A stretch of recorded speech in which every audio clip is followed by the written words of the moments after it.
Where are my dear panelists? I actually would like them to introduce themselves. So please, my dear panelists, come here. We're going to have a very exciting panel today about powering the future of Web3. And before we start, let me introduce myself, even though our host did an amazing job. So my name is Laura Cornelia Medinova. I run a marketing agency, LKI Consulting, and we've been in the Web3 and crypto space since 2016. And here are my superstars. Amazing. So before we start, I would like to get a little bit of input from everyone in the audience. So please raise your hands who are currently doing some kind of business in Web3. Who is doing business in Web3? 1, 2, 3. No one else is doing anything with crypto and Web3? Okay, we have like 5 people.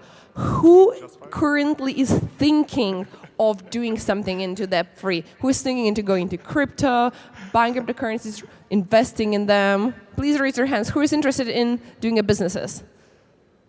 1, 2, 3. We have a very sleepy panel. So my dear panelists will need to shake a little bit We're in the wrong up. place.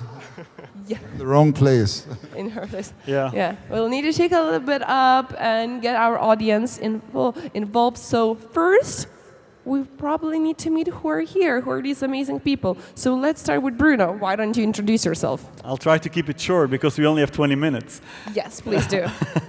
So Bruno Ver, not related to Roger, been in crypto since 2011.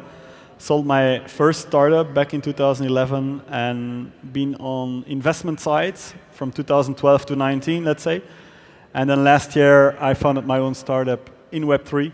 So we are building basically a software that allows Web2 companies to go to Web3. Thank you so much, Jana. Hi, I'm Jana Abramova. I'm a managing partner of Prettios Ventures. It's an early-stage fund based in London, investing in the future of businesses, B2B and Web3 infrastructure. I'm also sitting on the Cambridge Judge Business Alumni Board, and I'm ambassador for Tech Nation in the UK. Thank you, Alex. Well, as for myself, I have spent 12 years in investments, so almost like all of my professional life. I started in private equity, spent 5 years there, then headed M&A investments in the large Eastern European internet investment holding, actually founded by Yuri Milner, the founder of DST, and made over 60 deals there and co-founded several companies. And recently, I decided to launch a VC fund, actually focused on Web3. It's called Multiplier. We are targeting 100 million USD for the fund and started deploying already. Thank you. And last but not least, Said. Hello, everyone. Saeed Al-Darmaki, founder and CEO of Shisha Finance. I previously got into the space by co-founding a regulated crypto fund called Alphabet 6 years ago. Previous to that, I used to work in Abu Dhabi Investment Authority, one of the largest global sovereign wealth funds. I used to be in the fixed income and treasury side of things, so I went from the lowest risk asset class that you know of to the highest risk asset class that we know of. It's been an interesting journey, and my company Shisha Finance is basically a Web3 startup incubator, accelerator, so we help. So we need to talk. Sorry? Yeah, we sure, need to talk. Sure. I think we met before, but yeah. We spoke before, I think, about one project, but I'll remind you later. So yeah, we're helping startups in the Web3 industry actively in a lot of different areas.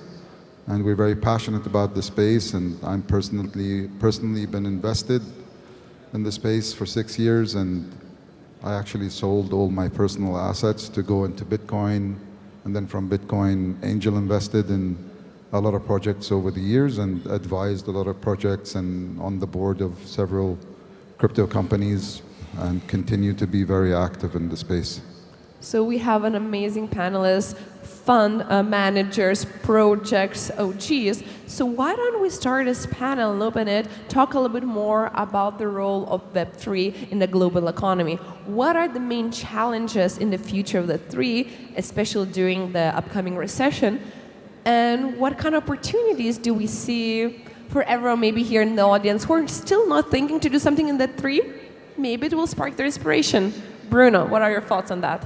So I think to answer that question, we need to understand what the difference is between Web 1, 2, and 3. So Web 1 was about going online and reading.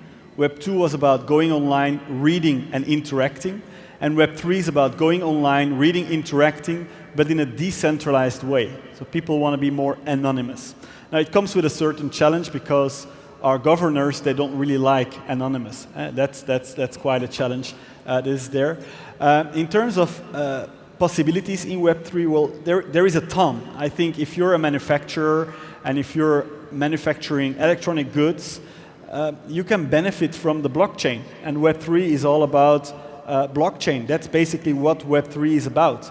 So we talk about NFTs, we talk about Web3, but quite frankly, what we should be talking about is blockchain, the technology that makes transactions immutable and that makes the middleman not needable anymore. So I think that's where I believe most businesses can implement or use the blockchain to improve the way they do business. And this can be from a warranty perspective, but also from being sure that a product is made by adults in a real factory and not by kids in some small factory without good health and et cetera, et cetera. So I'm going to try to keep it short. So Jana, what do you see as yourself running a fund? What are the opportunities for the entrepreneurs, and where are you looking to invest for the upcoming recession? Well, there are like two questions here. It's about the recession, and it's about like what are the opportunities in the Web3 we are seeing at the moment. When it comes to the recession, I think now is the best time to build companies because, well, from the VC perspective, so the valuations are going down because people are anticipating the upcoming recession. And then a lot of companies, so like let's say in 2021, we had 33 billion invested in companies in the space. So of course, when a lot of capital is chasing a hot market, there are a lot of funds are going into bad ideas. So now, when we are like in this recession moment, all this like quote unquote bad companies are leaving the market, and so then we have a lot of capital. Are still like dry power capital, and we also have a lot of human capital that are leaving these companies that they want to join new companies that actually will change the whole industry and will bring practical application of Web3 in our lives. Thank you, Jana. Alex, anything else to add from your side once you're going to finalize raising your fund? Where are you looking to invest? What are the opportunities in Web3 that you see? Well, I come from traditional VC world, I would say, and that's how I see things. And we basically have chosen two areas where we invest. The first is infrastructure. And the second one is fintech. And speaking about the structures, we tend to invest mostly in equity structures or equity with stock and warrant structures.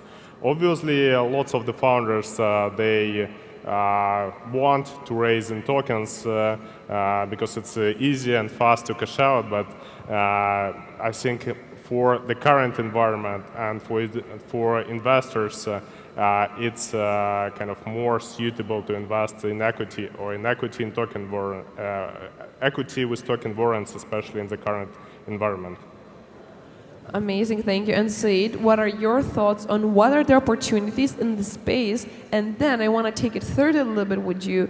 Also, how to raise the capital, how to approach venture capital. If you have this good idea, something, let's see, the guys and the girls in the panel have mentioned, how to approach venture capitalists, how to raise successfully.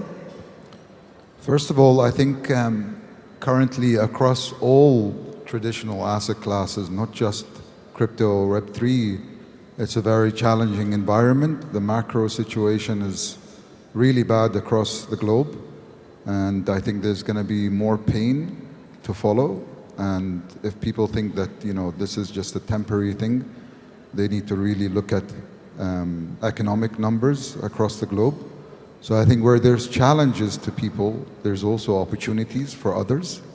So if you are somebody who has been saving for the last few years, waiting for cool down in valuations of companies and projects, then this is an opportunistic time to actually pick up distressed assets in general across all traditional assets, but more specifically in the Web3 space, the decline in the market cap has been very sharp compared to other markets. So I think there are very highly undervalued assets out there that belong to very strong performing companies who are feeling the challenges right now. And I think you can pick up some very attractive deals. In the Web3 space, I think, because it's a bear market, right now, as an incubator and accelerator, we're coming across a lot of founders and entrepreneurs who actually have an experience in building businesses, and they have been waiting for this kind of opportunity for when things are really quiet and not hyped, so that they can build projects that actually solve a problem, solve a real world problem, and has benefits to society, both society and return as an investor. So I think there's a lot of innovation that's happening in the space at the moment. The challenges of adoption are there for any new technology. I think blockchain technology has only been around for the last 14, 15 years, so there's still a lot of room for development. And I think if you want to educate yourself on the industry, right now is a good time. You have up to a year to learn about this asset class, and then you can deploy capital into one of those opportunities. Thank you. Jana, from your, as an investor's perspective, what do you want to see from the founder who's coming to pitch you? What would be the ideal way a founder would pitch you, and what would they need to present? Sorry, the question for me or for Alex? For you. For me. Well, where would be the ideal place a founder can pitch me? How should a founder, let's say someone here in the audience would like to fundraise, and let's say they come to you. I can pitch you now if you want. Well, I would love to learn more about your background. Well, in reality, right now, there are a lot of companies, if I can say, like going after the VC money. And VC money, they have like dry powder to invest. So I think ideally you would establish some connections before. Could it be in like a very social place, or any of the events? But at the same time, everyone is open, and then you can reach out to investors via LinkedIn or email or any other social media. I think the secret is just to be very brief and concise, straight to the point, just to make sure that you are really solving the big problem and not building another metaverse for different sort of applications. Right. Alex, what about you as an investor? What would be the ideal way a company could pitch for you? What do investors care about when companies are pitching? Well, I fully agree that it's important to find companies which are solving real-world problems and not just like trying to issue tokens to cash out and just to run away. And some of these real-world problems, like payments, for instance, fast, cheap cross-border payments. And the companies which are solving this issue, they're kind of helping and supporting the global economy, especially in this tough geopolitical environment. And obviously, we're looking kind of at the founders, especially in Web3. It's important to find the founders which have like entrepreneurial track record, which have a reputation which they're putting into the game, and which the founders which are putting their money into their company. And obviously it's important to look at the market, the size of the market, because for the many sectors which we have looked at, for instance, like DAO infrastructure, we just cannot find the money in the sector, enough revenue pool to build a big business.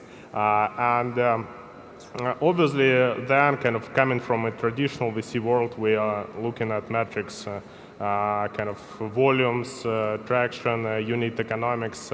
Probably we are missing some crazy founders with this approach, but for us, it's important to be on the safe side for our investors and limited partners. These are great insights. Thank you, Alex. And one thing we in a marketing agency always say for the companies who are doing fundraising is to first understand who is the target audience and build a community. Everyone saying, oh, we have a great product, all the community, all the users will follow. That's not true. You might have a best technology, best tech team, but if no one is using it, there is no market fit for it. So first try to get some sort of case study, a proof of concept, build a community. Once you're gonna have that, and once you go and raise, the tech will follow. Tech usually is the easy part to deliver, but then building a community and doing the marketing is the hard part. But now talking about the marketing and all the hype, let's move to NFTs. NFTs really took a big spotlight in the beginning of the year. There were a lot of very pretty pictures which probably didn't have any underlying utility but was sold for hundreds of thousands. But Bruno, you're now working into this space. So NFTs, without any kind of utility, of course, it's going down and probably there's going to be no more Bored Apes or whatever we're going to see.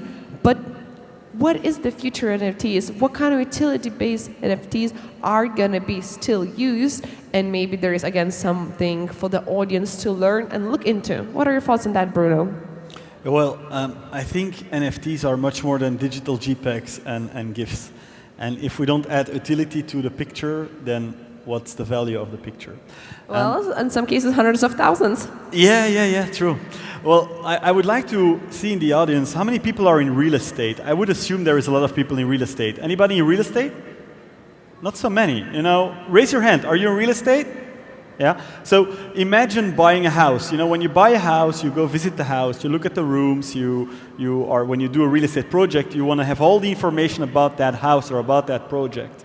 Now, you want to be sure that that information is correct and there is no lies about it.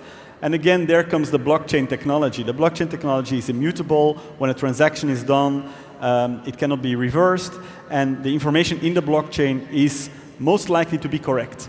I always compare NFTs and the blockchain with an alarm system in your house. Who has an alarm system?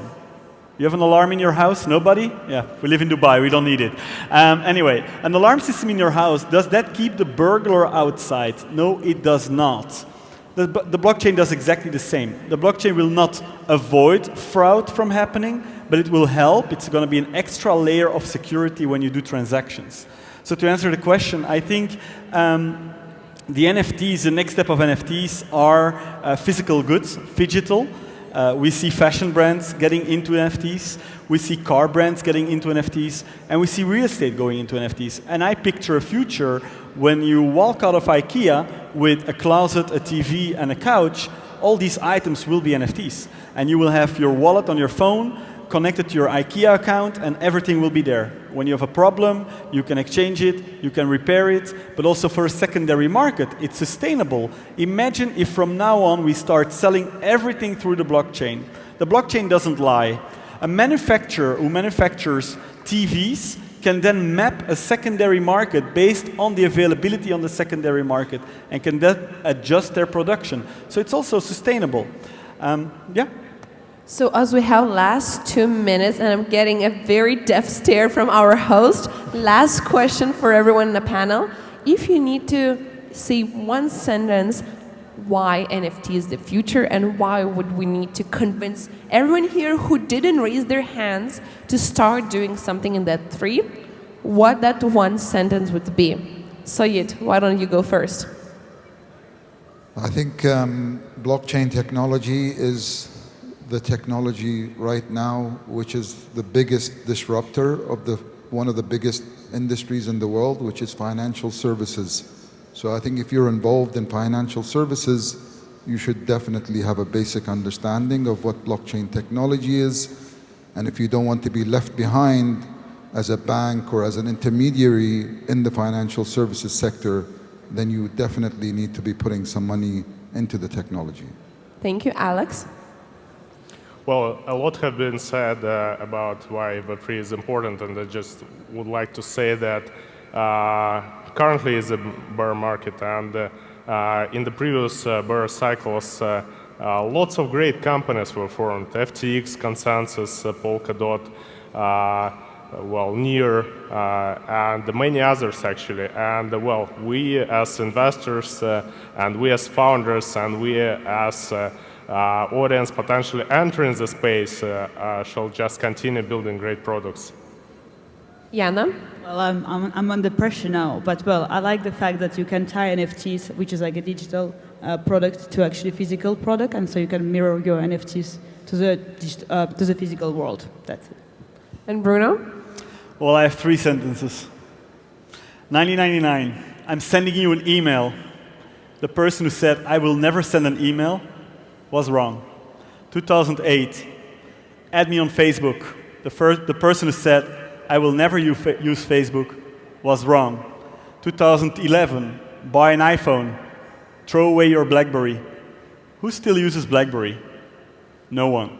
So that person was wrong. Web3 is exactly the same. If you're not into Web3 today, I advise you to get into it.